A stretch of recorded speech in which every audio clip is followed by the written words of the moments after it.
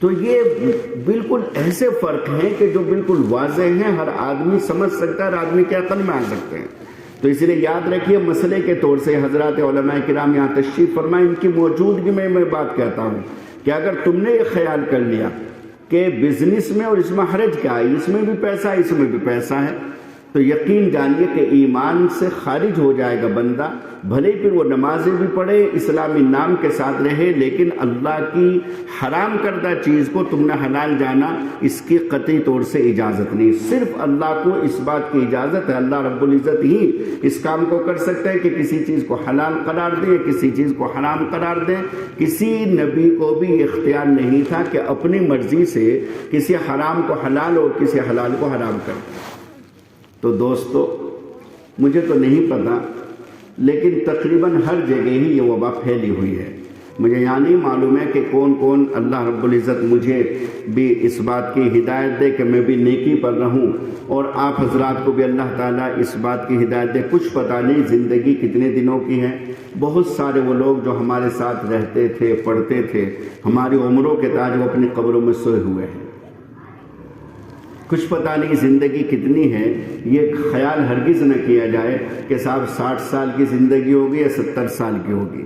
کتنے واقعات بے شمار ایسے ہیں۔ آج ہی رات ہمارے بلاسپور میں سعودی عرب سے جنازہ آ رہا ہے، مجھ سے چھوٹا تھا، وہ سعودی عرب میں رہتا تھا، سعودی عرب میں اس کا انتقال ہوا، اللہ اس کی بخشش فرمائے۔ آج رات میں اس کا جنازہ کسی وقت میں پہنچے گا، صبح اس کی نماز جنازہ ہوگی۔ گیا تھا کمانے کے لیے، واپس جنازہ آ رہا ہے۔ کیا امید کر سکتے ہیں آپ؟ کتنے دنوں کی زندگی ہے، اور کس کے لیے آپ کر رہے ہیں؟ اس اولاد کے لیے کہ جس اولاد کی پرورش سود کے پیسوں سے ہوگی، اللہ کی قسم اس اولاد کو اتنی توفیق نہیں ہوگی کہ تمہاری قبروں پہ جا کر کے سورہ فاتحہ ہی پڑھ دے۔ کبھی اس کو خیال نہیں آئے گا اپنے باپ کا کہ میں اپنے باپ کے لیے کچھ ایصال ثواب کر دوں، نفل پڑھ کر کے یا قرآن کریم کی تلاوت کر کے یا کرا کر کے، کبھی خیال نہیں آئے گا۔ تو کس کے لیے؟ تو اس لیے قرآن جو کہتا ہے کہ مسلمانوں تم چھوڑ دو، اللہ سے ڈرو، اور آگے اللہ رب العزت بڑا سخت جملہ فرماتے ہیں، فَإِن لَّمْ تَفْعَلُوا فَأْذَنُوا بِحَرْبٍ مِّنَ اللَّهِ وَرَسُولِهِ۔ اگر تم اپنے اس عمل سے باز نہیں آئے تو تیاری کر لو اللہ اور اس کے رسول کے ساتھ جنگ کرنے کی۔ یہ بالکل صاف طریقے سے چیلنج ہے اللہ کی جانب سے۔ فَإِن لَّمْ تَفْعَلُوا فَأْذَنُوا بِحَرْبٍ مِّنَ اللَّهِ وَرَسُولِهِ۔ جب یہ آیت شریف نازل ہوئی تو صحابہ کرام فوراً کہنے لگے، اے اللہ کے رسول، ہم میں بھلا کس کی ہمت ہے جو اللہ کا مقابلہ کرے؟ کس کی طاقت ہے؟ لا یدی لنا، ہماری طاقت نہیں ہے کہ ہم اللہ کے ساتھ جنگ کر سکے، کوئی سوال ہی نہیں۔ پوری دنیا کی طاقت جمع ہو جائے تو اللہ رب العزت کی معمولی سی، بہت معمولی سی، ذرہ برابر کسی چیز کا مقابلہ نہیں کر سکتے۔ اللہ کی شان تو بہت بڑی ہے، وہ تو ہر اعتبار سے بڑے ہی بڑے ہیں۔ تو دوستو، کس کے لیے آپ کریں اور کیوں کریں؟ اللہ کے لیے۔ اگر کوئی اس کام کے اندر ملوث ہے تو بہت ہی عاجزی کے ساتھ، انکساری کے ساتھ، اور ایک بھائی ہونے کے ناطے میں درخواست کرتا ہوں کہ اسی مجلس میں بیٹھے ہوئے دل ہی دل میں توبہ کر لیں۔ اللہ کے ساتھ آپ کا معاملہ ہے، میرا معاملہ ہے، اور دل کے لو لگا کر کے جب بندہ اللہ سے فریاد کرتا ہے، اللہ سے مانگتا ہے، دوسروں کو پتہ بھی نہیں چلتا، اور اللہ رب العزت اس کی توبہ کو قبول فرما لیتے ہیں۔ تو اس لیے جو بھی، چاہے نوجوان طبقہ ہو، چاہے ہمارے بزرگ ہو، چاہے ادھیڑ عمر کے ہوں، تو اس گندی اور غلیظ چیز سے اللہ کے لیے توبہ کریں۔ اللہ رب العزت مجھے بھی اور سبھی حضرات کو عمل کرنے کی توفیق عطا فرمائے۔ پونا گھنٹہ میں نے کہا تھا، پونے گھنٹے سے 1 گھنٹہ، تقریباً پونا گھنٹہ ہو بھی گیا۔ میرے خیال سے 9 بج کر کے 9 یا 8 منٹ ہو گئے، اور 26 منٹ یعنی کہ 15-16 منٹ باقی ہے۔ انشاءاللہ دعا ہو جائے گی، اور آپ حضرات کو بھی تاکہ سہولت رہے۔ صبح نماز کا بھی مسئلہ رہتا ہے۔ ٹھیک ہے حضرت، اور کوئی بات عرض کرنی ہو آپ حضرات کو؟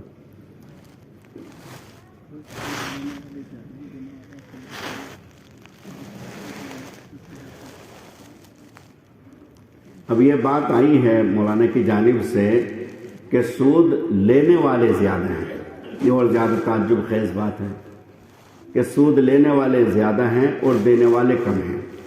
تو اس مجمع میں وہی مولانا کی بات یہ ہے کہ کسی کو مولانا ٹارگیٹ نہیں بنا رہے ہیں، صرف ہمدردی اور خیر خواہی اور دل کی ایک کڑھن ہے، ان حضرات کی ایک بے چینی بے قراری ہے۔ سچی بات یہ دوستو کہ آپ لوگ تو سو جاتے ہیں، یہ حضرات علماء کرام جو روشن چہرے والے یہاں بیٹھے ہوئے ہیں، جب راتوں کو اٹھتے ہیں تہجد میں تو اپنے لیے تو دعا کرتے ہی ہیں، لیکن اپنی قوم کے لیے، اپنے مقتدیوں کے لیے، اپنی ملت کے لیے تڑپتے ہیں، بیتاب ہوتے ہیں کہ اللہ میں تو کچھ نہیں اور میرا کیا شمار، میرے تو اعمال اس درجے کے نہیں ہیں، لیکن اے اللہ میں درخواست کرتا ہوں کہ میرے فلاں بھائی کو جو ایک گندگی میں مبتلا ہے، اللہ اس سے وہ گندگی ختم کر دے، وہ گندگی دور فرما دے۔ سچی بات یہ ہے کہ حضرات علماء کرام کا وجود اگر نہ ہو، بھلے ہی آپ کچھ بھی سمجھیں، لیکن میں پوری ذمہ داری کے ساتھ اس مسجد میں بیٹھ کر کے میں بات عرض کرتا ہوں دوستو کہ اگر یہ چھوٹے چھوٹے معصوم بچے جو صبح سردی کی راتوں میں اٹھ کر کے اور ٹھنڈے پانی سے وضو کر کے اور اللہ کی بارگاہ میں اپنے پیارے ہونٹوں سے اللہ کا پاک کلام پڑھتے ہیں، اس موقع پر اگر آسمانوں سے آفت آنی شروع ہوتی ہے ہماری کسی بدعملی کی وجہ سے، یہ قرآن ان چھوٹے بچوں کا اوپر جاتا ہے، ان علماء کی تہجد کی نمازیں اور ان کی دعائیں اور ان کا وہ گڑ گڑانا اور رونا اللہ کی بارگاہ میں اوپر جاتا ہے، یہ آپس میں ٹکراتے ہیں اور مصیبت ختم ہو جاتی ہے ان حضرات کی برکت سے۔ تو اس لیے ان حضرات کی یہ فکر مندی ہے اور یہ تڑپ اور بے قرار اور بیتابی ہے۔ حضرت حسن بصری رحمۃ اللہ علیہ کے پڑوس میں ایک مجوسی رہتا تھا، وہ بیمار ہوا، حضرت حسن بصری رحمۃ اللہ علیہ اس کی تیمارداری کے لیے گئے، دیکھا کہ آخری وقت ہے اور گھنٹے 2 گھنٹے کا مہمان ہے، تو حضرت حسن بصری نے کہا کہ اللہ کے بندے تو توبہ کر لے اور ایمان قبول کر لے۔ وہ کہنے لگا کہ حضرت 70 سال میری عمر ہے اور 70 سال میں 65 سال عمر تو میری ایسی ہے جو پوری ہوش و حواس کی ہے، 65 سال تک میں اللہ کی مخالفت کرتا رہا، آگ کی پوجا کرتا رہا، اگر میں نے ایمان قبول کر بھی لیا تو اس بات کی کیا ذمہ داری کہ میرا اللہ مجھے معاف کر دے گا، اس بات کی کیا ذمہ داری کہ اللہ معاف کر دے گا۔ حضرت حسن بصری نے ایک خاص کیفیت کے ساتھ فرمایا کہ میں پوری ذمہ داری لیتا ہوں اس بات کی کہ اللہ تجھے معاف کر دے گا، بس تو ایمان قبول کر لے۔ اس نے کلمہ طیبہ پڑھا، شہادت کا کلمہ پڑھا، حضرت حسن بصری کے ہاتھ پر ایمان قبول کر لیا۔ چند منٹ گزری کہ انتقال ہو گیا، چند منٹ گزری انتقال ہو گیا۔ اس کا انتقال ہوا، حضرت حسن بصری نے اسلامی قاعدے کے مطابق اس کی تجہیز و تکفین کی، اور جب کفن میں اس کو لٹا دیا گیا تو حضرت حسن بصری نے ایک پرچہ لکھا، وہ پرچہ کس کے نام؟ منکر نکیر کے نام، پرچہ منکر نکیر کے نام جو سوال کریں گے قبر میں، اور اس میں لکھا کہ یہ اللہ کا بندہ ابھی چند منٹ پہلے ایمان میں داخل ہوا ہے، اس لیے ہم درخواست کرتے ہیں کہ اس سے کوئی سوال نہ کیا جائے۔ اور اس زمانے کے جو بڑے بڑے علماء اور اکابر تھے ان سب کے دستخط کرائے، اور وہ اس کی چھاتی پر، اس کے سینے پر کفن میں رکھ کر کے اس کو دفنا دیا۔ دفنا کر کے جب گھر آئے، گھر آ کر کے رات کا وقت تھا، اپنی اس جگہ پہنچے جہاں وہ نماز پڑھا کرتے تھے، اللہ کی بارگاہ میں سجدے میں گر گئے اور رو رو کر کے کہنے لگے کہ اے رب، مجھے تو اپنا بھی پتہ نہیں کہ میری بھی بخشش ہوگی یا نہیں ہوگی، لیکن صرف آپ کی ذات کے اوپر اعتماد کرتے ہوئے اے اللہ، میں نے تیرے اس بندے سے وعدہ کر لیا کہ آپ اس کو بخش دیں گے، اے رب آپ اس کو بخش دینا، اس لیے کہ اگر آپ نے اس کو نہیں بخشا تو میرا تو کچھ نہیں، تیری ذات کے اوپر سے اس کا یقین اٹھ جائے گا۔ کہ اللہ میرا تو کچھ نہیں، مجھے تو اپنے بارے میں نہیں معلوم، لیکن چونکہ میں نے اس کو یقین دہانی کرائی، اگر آپ نے اس کے بخشش کے فیصلے نہیں فرمائے تو اللہ اس کا آپ کی ذات سے یقین اٹھ جائے گا۔ رو رہے ہیں، اللہ کے سامنے گڑ گڑا رہے ہیں، دعائیں کر رہے ہیں، اور دعا سے جیسے ہی فارغ ہوئے بیٹھے تو ایک پرچہ محراب میں آ کر کے ان کے دامن میں گرا، ایسے وہ پرچہ دیکھا تو وہی پرچہ تھا جو انہوں نے قبر میں رکھا تھا، وہی پرچہ تھا جو قبر میں رکھا تھا، اور اس کے اوپر لکھا ہوا تھا قد غفر لہ، قد غفر لہ، اس کی بخشش کے فیصلے کر دیے گئے۔ تو دوستو بندہ کتنا بھی گناہ کرے، لیکن واقعی اگر وہ سچے دل سے توبہ کر لے اور آئندہ کے لیے پختہ عہد کر لے، تو رب ایسے ہیں کہ وہ انتظار کرتے ہیں کہ میرا بندہ آئے تو صحیح، مجھ سے مانگے تو صحیح، اپنی شرمندگی ندامت میرے سامنے ظاہر تو کرے، مجھے پکارے تو صحیح۔ اللہ انتظار فرماتے اور اللہ تعالیٰ معاف فرما دیتے ہیں۔ تو اس لیے انتہائی ادب کے ساتھ پھر یہی بات عرض کرتا ہوں، ان واقعات کی روشنی میں جو میں نے سنائے ہیں کہ سود خور کا جو انجام ہے وہ دنیا ہی میں ہم نے اپنی آنکھوں سے دیکھا۔ میں نے ایک سود خور کو مرتے ہوئے دیکھا۔ ہم تو یہ دعا کریں گے کہ اللہ اسے معاف فرمائے، لیکن دوستوں مرتے ہوئے میں نے اس شخص کو دیکھا کہ اس وقت جس وقت وہ مر رہا تھا تو پانی پانی کر رہا تھا، اس کے گھر والے اس کے سرانے بیٹھ کر اس کو کلمے کی تلقین کر رہے تھے، لا الہ الا اللہ۔ اس کی زبان پر اللہ کے بندے کی ایک مرتبہ، میرا بچپن تھا اس وقت، میری عمر 8-10 سال تھی، ایک مرتبہ اس اللہ کی زبان کے اوپر کلمہ جاری نہیں ہوا، بس پانی پانی۔ اس کے منہ میں پانی ڈالے جا رہے ہیں، پھر پانی پھر پانی پھر پانی ڈالے، یعنی کہ وہ پانی ڈالتے گئے اور اس کی زبان کے اوپر پانی ہی پانی رہا، حتیٰ کہ اسی حال میں پیاس کی حالت میں اس کا انتقال ہو گیا۔ ایک مرتبہ بھی میں اس وقت اس کے سرہانے اس کے سامنے کھڑا ہوتا، ایک مرتبہ بھی جو اس کی زبان پر کلمہ طیبہ جاری ہوا ہو۔ حدیث میں آتا ہے کہ جب فاسق کا انتقال ہوتا ہے، اور سود خور بڑا فاسق ہے، بڑا گنہگار ہے، کہ فاسق کا جب انتقال ہوتا ہے اس کو ایسی شدت کی پیاس لگتی ہے کہ اگر 7 سمندر بھی اس کو پلا دیے جائے تب بھی اس کی پیاس نہ بجھے۔ 7 سمندر بھی اس کو پلا دیے جائیں تو اس کی پیاس نہ بجھے۔ اتنی سخت پیاس ایسے شخص کو لگتی ہے جو سود کا کاروبار کرتا ہے۔ تو رحم کریے اپنے اوپر، اپنے بچوں کے اوپر، اپنی نسلوں کے اوپر۔ کوئی فائدہ نہیں اتنے بڑے بڑے مکان بنانے سے، اتنا بڑا کاروبار کرنے سے۔ آنکھیں بند ہوتی یہ سارے کاروبار اور یہ ساری رونقیں اور یہ ساری جو عیاشیاں ہیں، قبر میں جاتی پتہ چلے گا کہ انجام کیا ہوا۔ اور اولاد کا میں نے بتا دیا کہ اولاد ایسی نکمی، ایسی خبیث اور ایسی نالائق پیدا ہوتی ہے کہ جو شٹر کے نیچے اپنے